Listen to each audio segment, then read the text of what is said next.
Programme میں ایک بار پھر خوش آمدید ناظرین۔ پی ٹی آئی کا موقف آپ نے سنا۔ اس وقت مسلم لیگ نون کے سینئر رہنما سابق وزیر دفاع خرم دستگیر صاحب ہمارے ساتھ موجود ہیں، ان سے گفتگو کریں گے۔ خرم صاحب بہت شکریہ سر وقت نکالنے کا۔ سب سے پہلے تو حکومت کی جانب سے جو اہم فیصلے ہیں وہ پی آئی اے کی نجکاری ہو یا 26 جو دیگر اداروں کی نجکاری کے حوالے سے ایک پلان سامنے آ رہا ہے معیشت کے حوالے سے، یہ تمام چیزیں خرم دستگیر صاحب اپنی جگہ، لیکن ایک جو سیاسی استحکام کے حوالے سے بات ہو رہی ہے، حال ہی میں جو 2 روزہ کانفرنس ہوئی اس میں اچکزئی صاحب نے تجویز دی، پرائم منسٹر صاحب نے بھی اشارہ دیا کہ اگر پی ٹی آئی تیار ہے تو ہم بھی تیار ہیں۔ آپ دیکھ رہے ہیں سر کہ کوئی حل نکلے گا پھر؟ کیونکہ حال ہی میں یہ بھی بیان سامنے آ گیا کہ 8 فروری سے پی ٹی آئی تو تحریک چلانے جا رہی ہے۔ علیمہ صاحبہ نے کہا کہ جو بھی مذاکرات کی بات کرے گا وہ پارٹی کے ساتھ نہیں ہے۔ آپ سمجھتے ہیں کہ جو اچکزئی صاحب نے بات کی ہے اس کو پی ٹی آئی اون نہیں کر رہی؟ یہ الگ بات ہے کہ ان کو مینڈیٹ بھی دیا گیا تھا۔ کل پی آئی کی پرائیویٹائزیشن ہوئی ہے، اس کا مطلب یہ ہے کہ پاکستان میں معیشت کی نئی زاویے اور نئی جہتیں جو ہیں وہ کھل رہی ہیں، نئے پاسبلٹیز کھل رہی ہیں۔ اور جو پی آئی اے ہے یہ ایک ایسا بھاری پتھر تھا جو بہت ساری حکومتوں نے اٹھانے کی کوشش کی اور بشمول پی ٹی آئی کے، لیکن یہ بھاری پتھر کوئی سب نے چوم کر واپس رکھ دیا اور اس کو نہیں آگے لے کر جا سکا۔ اور ہم نے بھی مسلم لیگ نون نے 2014 میں اس کی کوشش کی تھی، لیکن ایک احتجاج ہوا جس میں براسرار طریقے سے گولی چلی، 2 پاکستانی شہید ہوئے اور وہ جو ہے معاملہ کٹائی میں پڑ گیا۔ تو یہ ایک بڑا مشکل کام تھا، یہ آسان کام نہیں تھا جو الحمدللہ کل جو ہے وہ مکمل ہوا ہے، اور یہ اشارہ دے رہا ہے پاکستان کو بھی اور پوری دنیا کو بھی کہ پاکستان اب معاشی اصلاحات میں سنجیدہ ہے۔ اور یہ جو ایک بت تھا جو کچھ لوگوں نے بنایا ہوا تھا کہ جی جو انویسٹرز ہیں وہ اس حکومت پر اعتماد نہیں کر رہے، یہ حکومت یہ انسٹیبل نہیں ہے، کل وہ بت بھی ٹوٹ گیا ہے کہ 135 ارب روپے کی انویسٹمنٹ سے جو اعتماد ہوا ہے اب تو اسے کوئی جھٹلا نہیں سکتا۔ آگے بڑھ رہی ہے۔ لیکن خرم صاحب یہ جو اسی ساری صورتحال کے دوران ہم نے جیسے مذاکرات کی بات کی، ابھی دوسری طرف اگر آپ دیکھیں تو شاہ محمود قریشی صاحب کی رہائی کے حوالے سے جو سابق رہنما ہے وہ بڑے متحرک ہیں۔ حال ہی میں انہوں نے ملاقات بھی کی تھی ان سے، اب پرائم منسٹر صاحب کو ان کی پیرول پر رہائی کے حوالے سے خطوط بھی لکھے جا رہے ہیں۔ تو یہ آپ سمجھتے ہیں کہ حکومت آن بورڈ ہے یا آنے والے دنوں میں آپ دیکھ رہے ہیں کہ قریشی صاحب جو ہے وہ باہر آ سکتے ہیں، یا ان کے لیے کوئی زیادہ، اگر خان صاحب کے ساتھ کمپیئر کیا جائے تو قریشی صاحب کو کوئی زیادہ ایشو نہیں ہوگا، ان کی ضمانت بھی ہو رہی ہے؟ دیکھیے عدالتوں نے اگر شاہ محمود قریشی صاحب کو بری کیا ہے تو آئی تھنک اب وہ وقت کے ساتھ وہ سارا معاملہ حل ہو کر وہ آزاد ہو جائیں گے۔ حکومت کا دیکھیے کیا انٹرسٹ ہے، ہمارا پی ٹی آئی میں واحد انٹرسٹ یہ ہے کہ اب دوبارہ کوئی بھی سیاسی جماعت کسی سرکاری عمارت کو آگ نہ لگائے، کسی شہید کی یادگار کی بے حرمتی نہ کرے، جانوروں کو آگ نہ لگائے،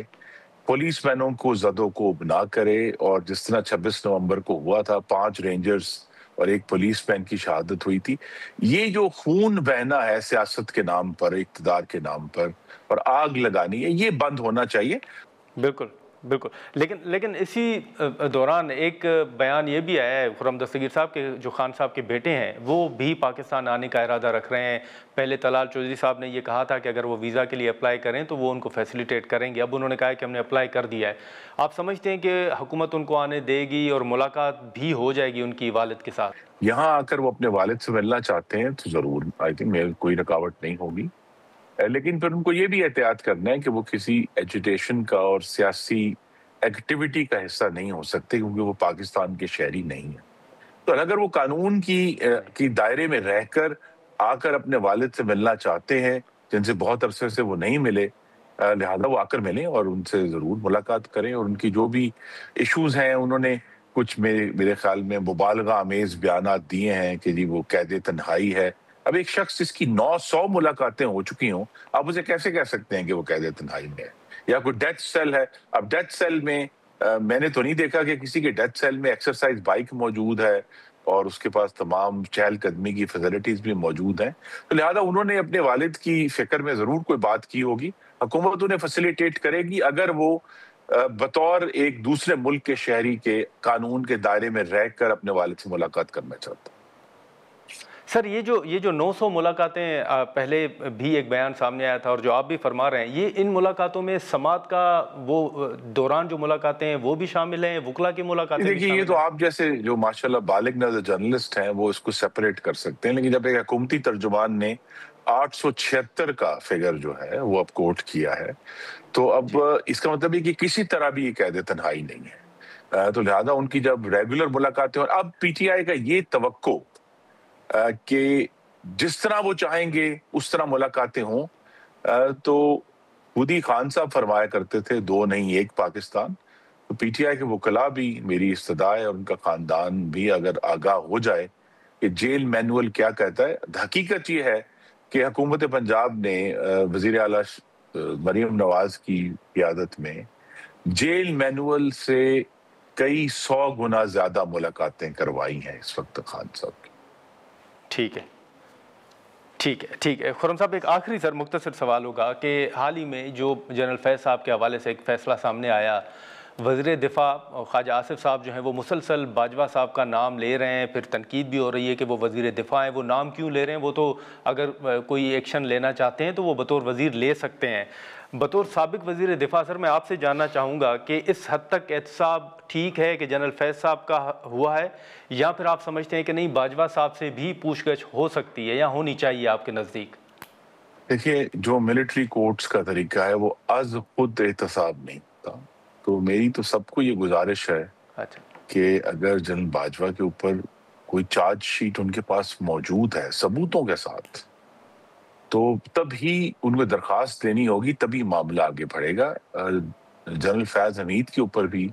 جو بنیاد تھی وہ ایک درخواست بنی، ایک پرائیویٹ سٹیزن کی درخواست تھی کہ ان کے گھر میں گھسے ہیں لوگ، ان کو ٹارچر کیا گیا ہے، اور اس سے معاملہ جو ہے وہ آگے بڑھا۔ تو کوئی بھی جو یہ خواہاں ہے اس معاملے کو آگے لے کر جانے کا، پہلے، اور یہ میرے اوپر بھی یا میری پارٹی کے اوپر بھی اتنا ہی لاگو ہوتا ہے، اس کے لیے باقاعدہ ایک درخواست اور چارج شیٹ ڈرافٹ کر کے فائل کریں، تبھی معاملہ آگے بڑھے گا۔ اس کے علاوہ تو پھر بیانات تو ہم سب دیتے ہیں ہر روز ٹی وی۔ چلیں ٹھیک ہے خرم دستگیر صاحب، بہت شکریہ سر وقت نکالنے کا، تھینک یو سو مچ۔ ناظرین، خرم دستگیر صاحب کی گفتگو آپ نے سنی، یہاں پر ایک مختصر بریک لیتے ہیں اور بریک کے بعد حافظ حمداللہ صاحب ہمیں جوائن کریں گے۔